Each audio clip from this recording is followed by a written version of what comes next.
Okay, hi guys. So today I'll be doing on the lesson 4 RJ, which the question is, what are the tactical decisions that I've learned from net game and target games that I play in class today? So I'm going to elaborate with the help of TGFU. Okay, so basically based on the lesson I went through today, I've learned about how tactical decisions can be a deciding factor to how we win a match. First, let's look at the net game that we played today, which will be a volleyball game. So in the first part of the lesson, we did a TGFU as well, where in the first game there was one special rule, which was that there was a minimum of 2 passes first before we were able to score. Okay, so after having the 2 passes, during this period we encountered some problems, which we were not able to properly receive the ball when the opponents like spiked down on us.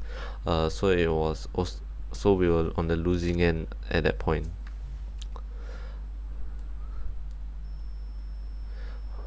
Okay, so then when we went for the Q&A session, that's when we brought it up to our coach, and then that's when we realized that okay, so these are the parts that we need to work on, which was receiving, which was also the lesson objective for that TGFU.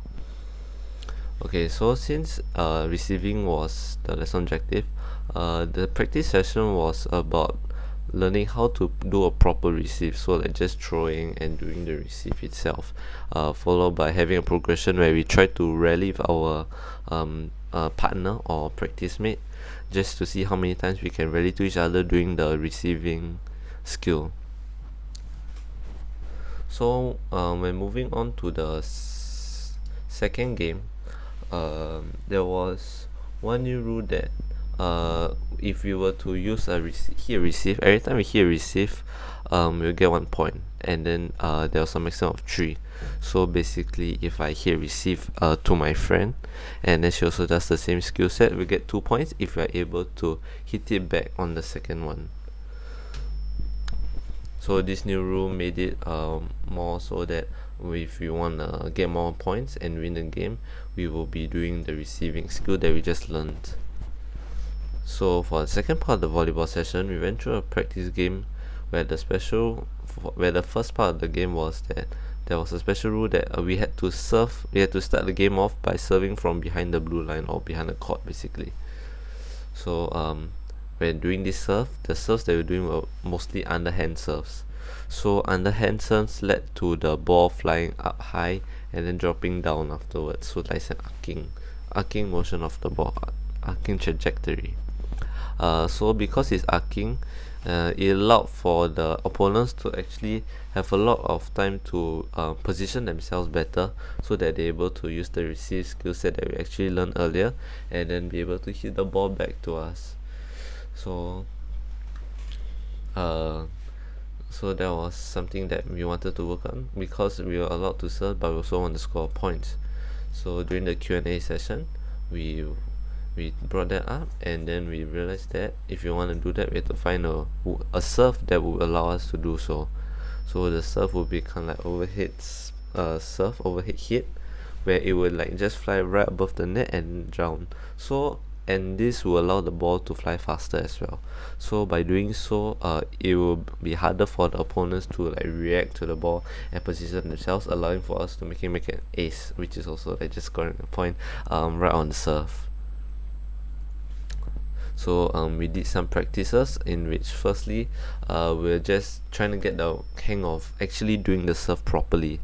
So just like hitting it over and over again, and then during the progression phase we actually added some cones at like a few different spots.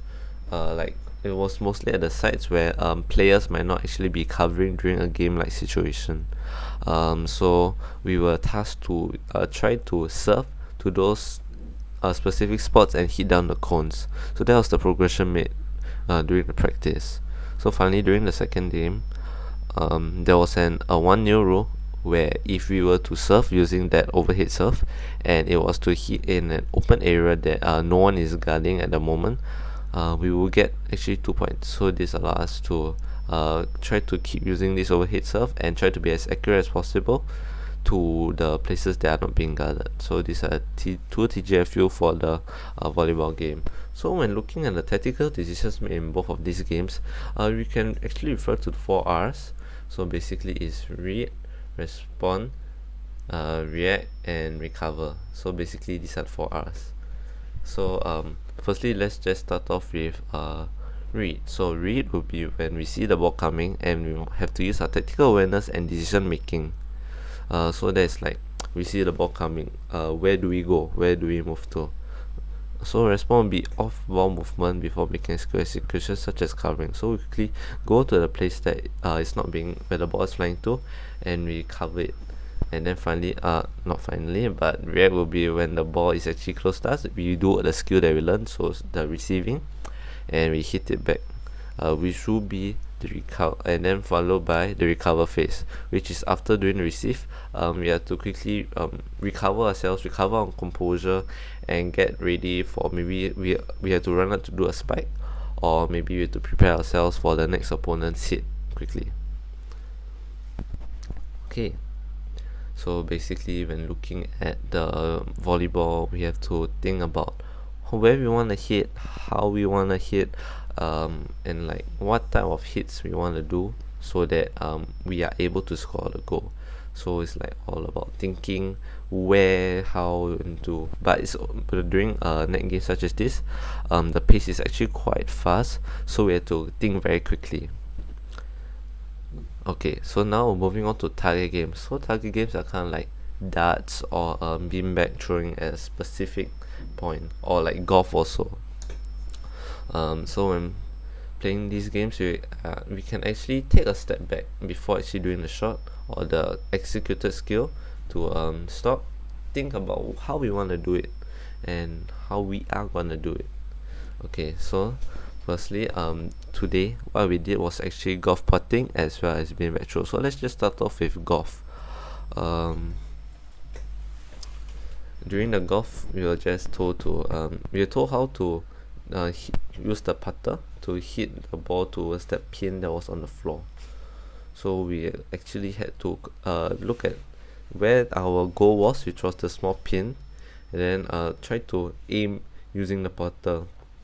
So we had to control our power, and we had to train on our accuracy as well, so that we were able to hit the pin as it was actually quite small. And then looking at the beanbag game, where there was like kind of like round target, like how you see in darts.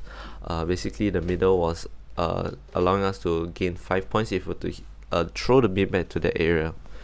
So personally, when I was doing the beanbag, when I threw it, it would sometimes slide past the 5 point range, and or only score like maybe like 1 or 2 points per round. So what I did was actually I tried to I adjusted my power, knowing that because it was riding through the center, so that, but it was going too far past the 5 point mark. So I knew that okay, it's going too far, so I just need to tone it down a little, reduce my power, so that when I throw it, it'll stop at the 5 point, and then I'll be able to score more.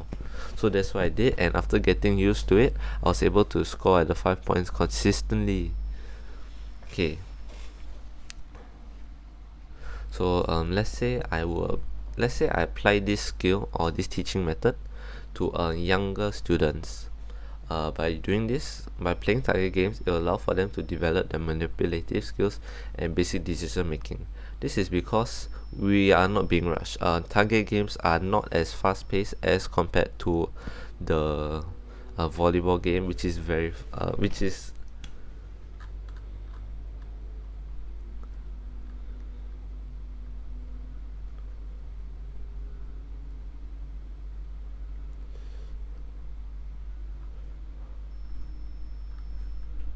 So actually looking at it, target games are not as fast paced as compared to net games. So basically in target games, we can take our time to calm ourselves down, make the decisions that you want to do. So decision making is very important during this, so they're able to hit accurately. So let's just take another example that I personally have. So I also play darts, and in darts we maybe want to try to score as high as we can in certain different games. So in order to do that, we want to hit the bull, because the bull allows us to have the most points. So how do we do that? So firstly, I have to have the correct skill first. but then I do not want to just keep throwing, hoping momentum will carry me. So I can actually just stop, because I can have a few seconds in between each throw. I want to stop, make my decision how I want to throw, how much power I'm using, so that it will be as accurate as possible. So with this, I have come to the end of my RJ, and I hope you like it. Thank you.